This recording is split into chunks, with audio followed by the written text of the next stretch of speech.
Peace, peace. It's O.G.B.O for Ministry of Information. I was going through emails and I come across this email from a brother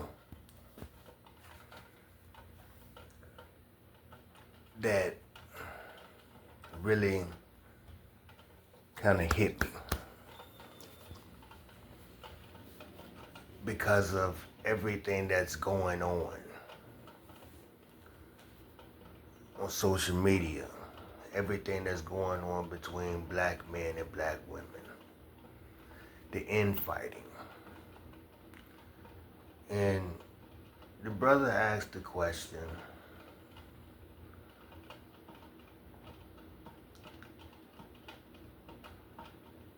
do I think that it's a matter of the black woman simply not liking the black man because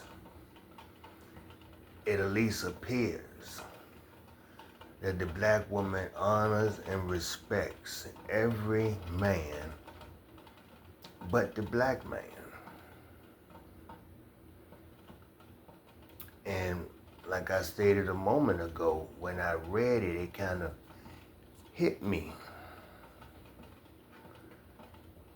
And immediately I paused. I just wanted to take in the fullness of the question because I find that with a question, not only is there a question being asked, but it oftentimes reveals an idea.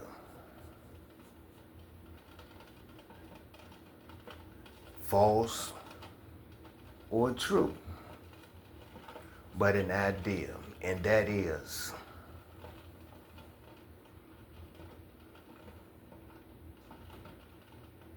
does the black woman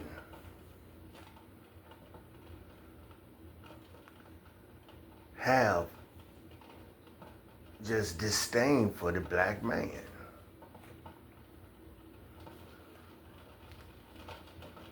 And I wanted to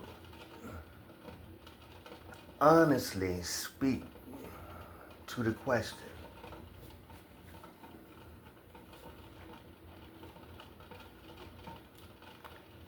And this is today's message.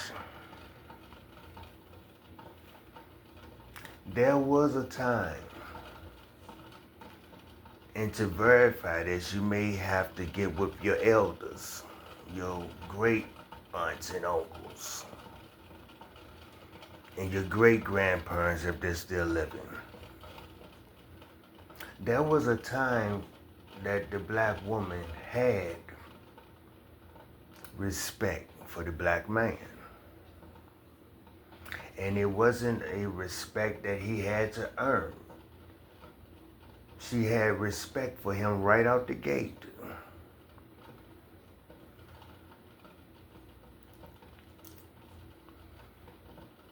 She was raised in a family where there were fathers, there were uncles, all productive, even with poor education, little to no education. They held together their families. They provided for their wives and their children. Their wives had their names. Their children knew who they were.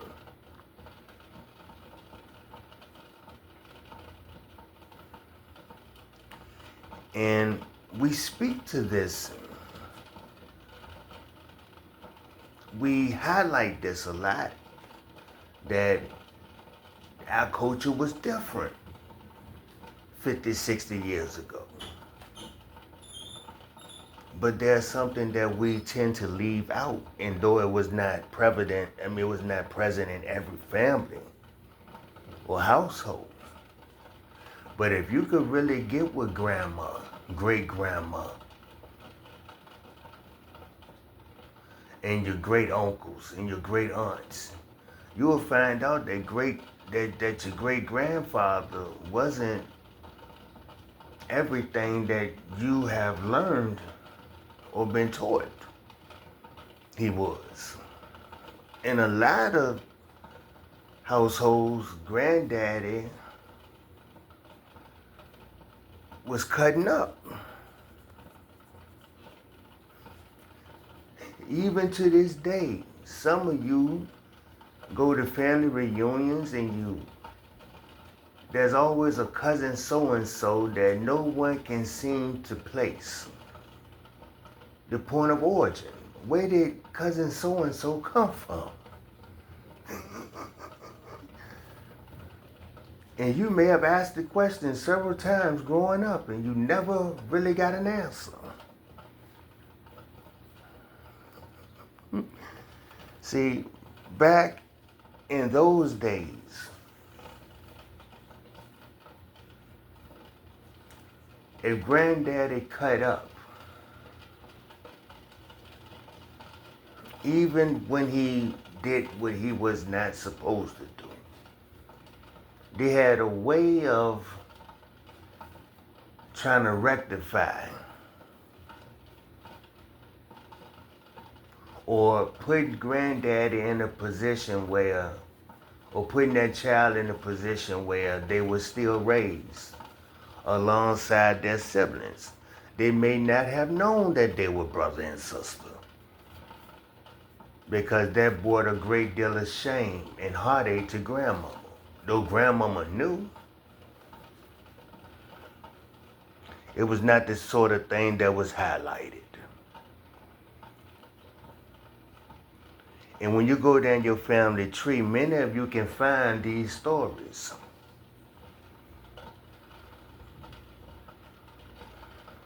See?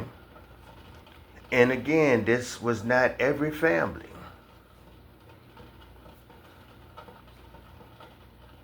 But I really want us to understand cause and effect. There was enough of this type of thing going around. And I'm giving a clean version. I'm not even speaking on some of the worst behaviors that was displayed. I'm talking about molestation and things of that nature. But the black man created a whole lot of hell that has caught up. But it kind of skipped him.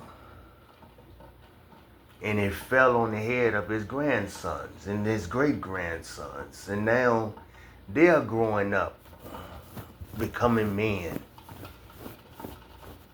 and creating life with women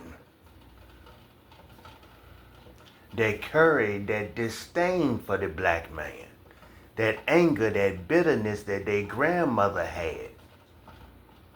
But grandmama couldn't express it.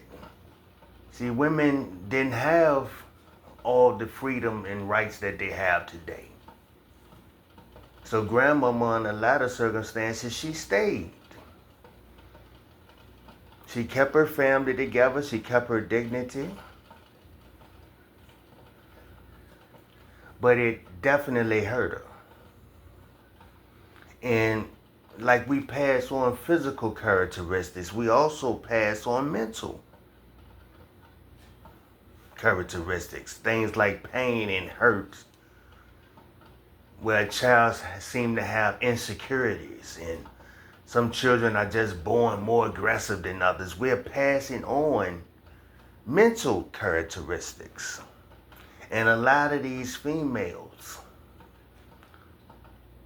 that's giving the brothers hell today is the product of grandmama and great-grandmama anger and her disdain for granddaddy. See, there's a lot of things we're going to have to come to terms with, and we're going to have to sit down and iron out.